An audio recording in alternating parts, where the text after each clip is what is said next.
Shalom, shalom, bien-aimés. Donc, nous continuons notre série d'émissions pour enseigner le peuple de Dieu sur la prière. Et aujourd'hui, nous allons parler de « Je ne prie pas pour mon quartier ou la région où j'habite. Est-ce un péché ou pas ?» Eh bien, bien-aimés, ne pas prier pour le quartier où vous habitez ou la région où vous habitez, c'est pas un péché, mais c'est pas sage. Pourquoi? Parce que quand vous êtes en train de dormir, il y a beaucoup de choses qui se passent dans le monde spirituel et vous avez la connaissance. Et vous ne voulez pas que votre vie, la vie de votre famille, de vos enfants, l'école où vos enfants sont en train de partir, la région où vous êtes, qu'ils soient influencés par ce que le monde de ténèbres est en train de faire contre le peuple de Dieu.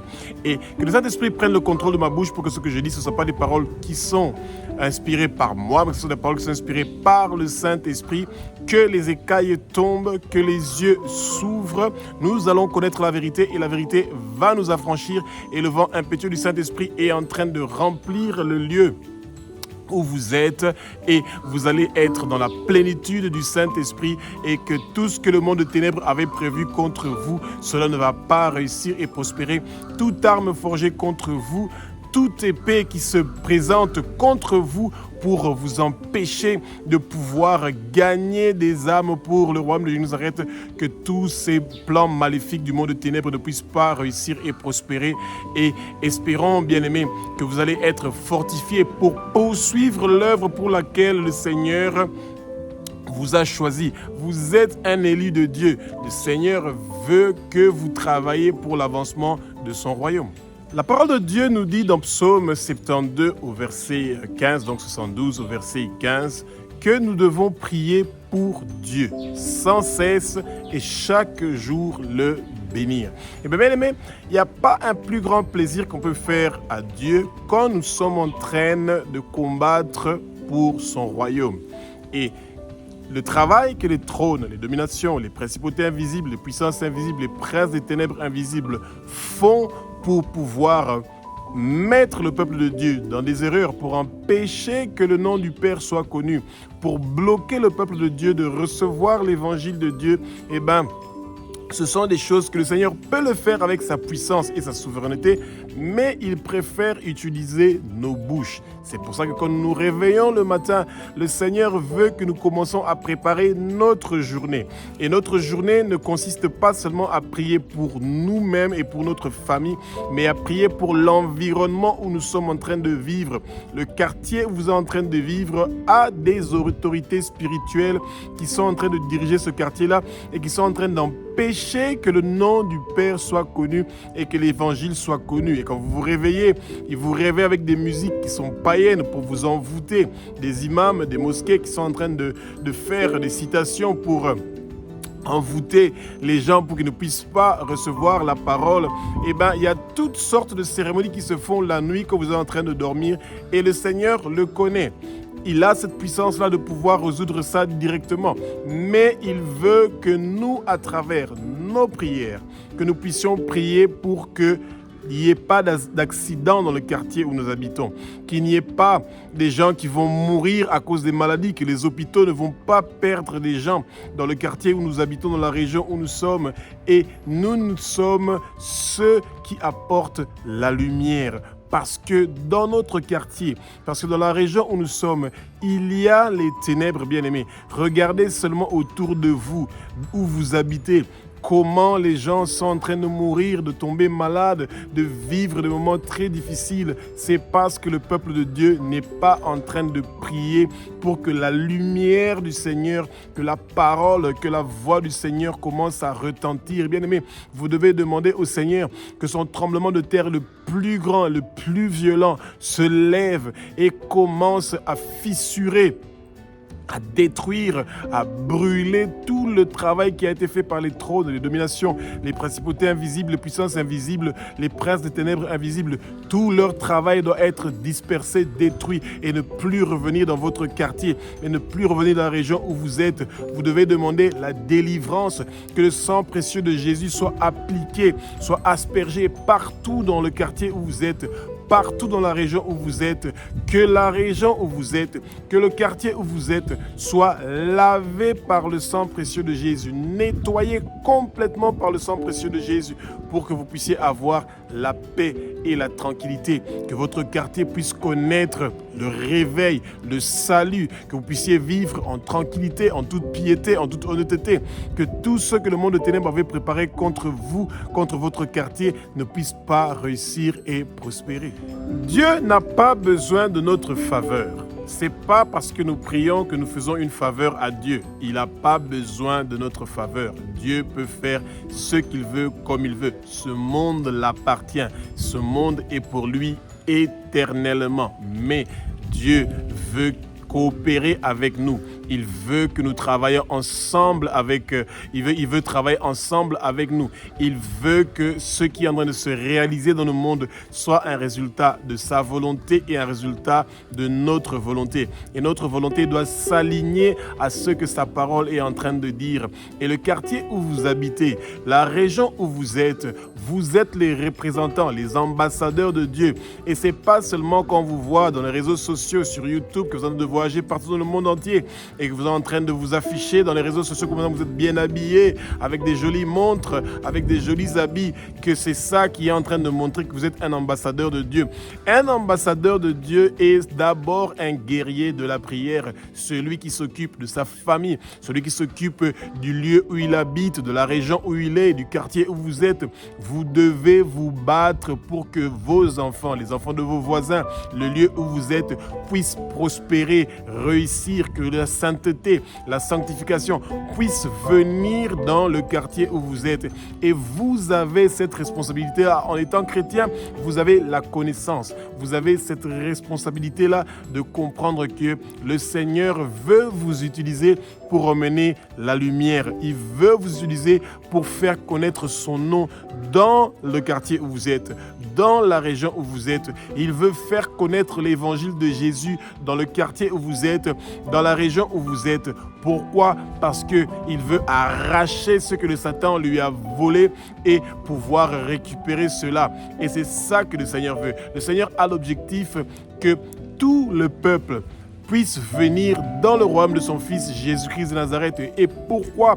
Parce qu'il a envoyé son seul et unique Fils Jésus-Christ de Nazareth pour aller mourir une mort horrible sur la croix de Golgotha. Et bien, quand le Seigneur se rappelle du sang de Jésus, le sang que son Fils bien-aimé a versé pour que nous puissions avoir la libération, la liberté, et bien, le Seigneur fait le maximum à travers nous pour pouvoir gagner le peuple de Dieu. Le Seigneur ne veut pas que son peuple puisse partir en enfer.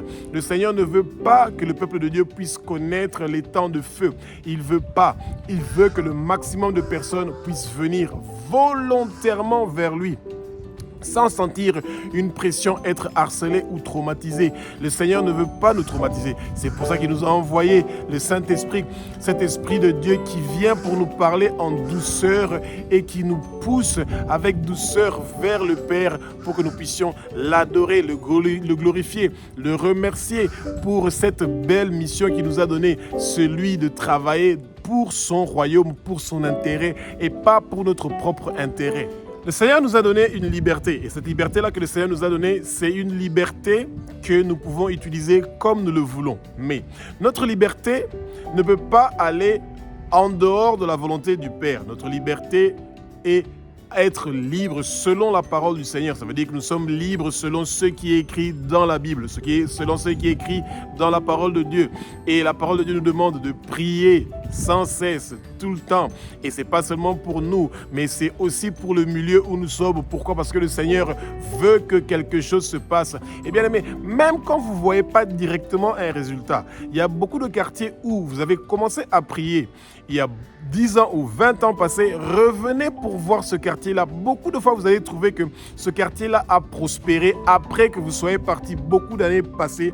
Pourquoi? Parce que le Seigneur s'est rappelé des prières que vous avez faites pour le quartier, pour la région où vous êtes. Vous savez, c'est dommage que de nos jours, beaucoup de pays occidentaux ou beaucoup de pays qui sont en train donc de prospérer en Europe, aux États-Unis, au Canada, et qui sont en train de chasser les immigrés. Et ce sont certains de ces peuples-là qui ont beaucoup prié pour la croissance économique de ces pays-là, parce qu'ils étaient en train de prier. Et bien, ces pays-là sont en train de prospérer. Et maintenant qu'ils sont en train de prospérer, ils ont pris la liberté de penser qu'ils peuvent faire ce qu'ils veulent et de chasser les gens comme ils le veulent, parce qu'ils pensent qu'ils n'ont plus besoin d'eux. C'est très dangereux de penser que vous pouvez faire ce que vous voulez selon votre volonté et de ne plus penser à la volonté de Dieu. Que le Saint-Esprit inspire le peuple de Dieu d'apprendre à prier selon la volonté de ce qui est écrit dans la Bible et non selon ce que nous sommes en train de penser. Le monde est en train de partir à une très grande vitesse. Les gens pensent que parce qu'ils sont en train de passer de succès en succès, de réussite en réussite, qu'ils n'ont plus besoin de Dieu. Ils ont besoin de Dieu parce que tout ce qui est sur terre va passer, mais Dieu ne va jamais passer. Il est le même hier, aujourd'hui et demain. Et c'est pour ça qu'il veut que son nom continue à être glorifié, que le peuple de Dieu arrête de penser qu'ils peuvent continuer à faire ce qu'ils veulent. Nous devons prendre le temps de pouvoir prier pour le lieu où nous habitons, que la lumière soit éclaire le quartier où nous sommes, que le nom de Abba notre Père, qui est aussi notre Dieu, soit connu et que son évangile soit propagé partout dans le monde entier et spécialement dans le quartier où nous sommes, où le Seigneur nous a établis pour pouvoir détruire le travail que les autorités spirituelles des quartiers où nous sommes, de la région où nous sommes, puissent ne pas prospérer dans leur mission qui est celui d'empêcher le peuple de Dieu de connaître la vérité et d'être délivré et d'être libéré. Jean chapitre 5 au verset 19 nous dit « Le Fils ne fait rien de lui-même, il fait ce qu'il a vu le Père faire. » Et ça, c'est le problème que le peuple de Dieu a de nos jours, bien-aimés. Nous devons nous rappeler que ce que le Père est en train de faire, c'est qu'il veut absolument que le monde entier puisse venir vers lui. Et c'est ça que le Père est en train de faire. Et comme nous sommes des enfants, et bien notre mission aussi est celui de pouvoir contribuer, donner notre contribution pour que le royaume du Seigneur soit rempli, que le peuple de Dieu quitte le royaume des ténèbres pour venir vers le royaume de Dieu. Et c'est ça le problème que nous avons. De nos jours, quand vous êtes dans votre quartier, vous voyez comment les jeunes filles sont en train de s'habiller d'une façon pour séduire. L'esprit de Jézabel est en train d'animer nos filles. Elles veulent tous avoir des jolis téléphones, des jeunes filles qui ont des téléphones plus chers que leurs parents, des habits plus chers que leurs parents. Elles partent encore à l'école, elles sont encore mineures, 15 ans, 14 ans, 16 ans, 17 ans, 18 ans. Ceux qui sont à l'université n'en parlons même pas. Elles sont en train de passer des classes en ayant des rapports sexuels avec leurs professeurs. Et bien aimé, le monde est en train de dériver. Et si le peuple de Dieu ne se réveille pas à temps, nous allons perdre beaucoup de gens qui vont partir vers les ténèbres. Et c'est pas ça que nous voulons. Nous voulons pas perdre ces gens-là. Nous voulons pas que les gens qui sont dans notre quartier, dans la région où nous sommes ou dans le monde entier, qui puissent partir dans les temps de feu. Ils doivent pas vivre la colère de Dieu. Et votre bouche, votre voix peut faire la différence. Que le Satan ne vous met pas en tête que non, tu n'es pas saint, il te culpabilise, tu es ceci, tu es cela, et c'est pour ça que le Seigneur ne va pas écouter votre prière. C'est faux et archi faux. De la même façon que les satanistes font des incantations et des envoûtements pour pouvoir arrêter le travail que le peuple de Dieu est en train de faire, de la même façon, votre voix, votre prière est en train de jouer un grand rôle dans le lieu où vous habitez. S'il y a beaucoup de pays qui sont en train de vivre la misère, des quartiers qui vivent la misère, des quartiers qui ne sont pas en train de prospérer, c'est parce que les sorciers ont compris qu'ils amènent l'inquiétude dans les pensées des gens et que les gens ne réussissent plus à prier. Quand ils se réveillent, ils pensent à d'autres choses. Ils ne sont pas occupés avec les choses de Dieu et c'est triste et c'est dommage de voir que le peuple de Dieu est dans le découragement et dans la déception. Ils n'ont plus le courage, ils sont plus fortifiés pour pouvoir s'occuper des choses de Dieu et nous devons toujours nous rappeler que le Seigneur ne va pas nous laisser être tentés au-delà de notre force. quand nous traversons des épreuves, ça ne doit pas nous empêcher de pouvoir prier pour notre famille, pour le quartier où nous sommes, pour la région où nous sommes. Et c'est comme ça que le Seigneur veut travailler. Il veut coopérer avec nous. Il veut que sa volonté et notre volonté de voir la percée, la réussite, le succès dans le lieu où nous sommes, dans nos enfants, dans nos familles, que cela puisse refléter sa gloire. Et c'est ça que le Seigneur veut. Il veut être glorifié, mais pas être glorifié par d'autres gens, par ses enfants qu'il est en train de gagner à lui. Et le Seigneur continue à nous rappeler dans sa parole comment il a imposé sa main sur Israël qui était en train de souffrir en Égypte pour les retirer de la main de Pharaon. Il peut le faire pour votre quartier. Il peut le faire pour vous. Quand il y a des satanistes et des agents du monde de ténèbres qui pensent que ce que le Seigneur avait prévu pour votre quartier, pour la percée de votre quartier ou de la région où vous êtes, que ça ne va pas réussir et prospérer, eh bien, ce sont des mensonges. Le Satan veut mettre dans votre tête que le Seigneur n'est pas capable de le faire et vous voyez de dégâts en dégâts, de problème en problème, de coupures d'électricité, pas d'eau, beaucoup de soucis, les routes qui ne sont pas arrangées, des trous quand il pleut, il y a des inondations. Toutes ces choses-là ne doivent pas vous inquiéter. Vous devez continuer à implorer la miséricorde de Dieu pour qu'il puisse amener un réel changement, une transformation dans le lieu où vous habitez.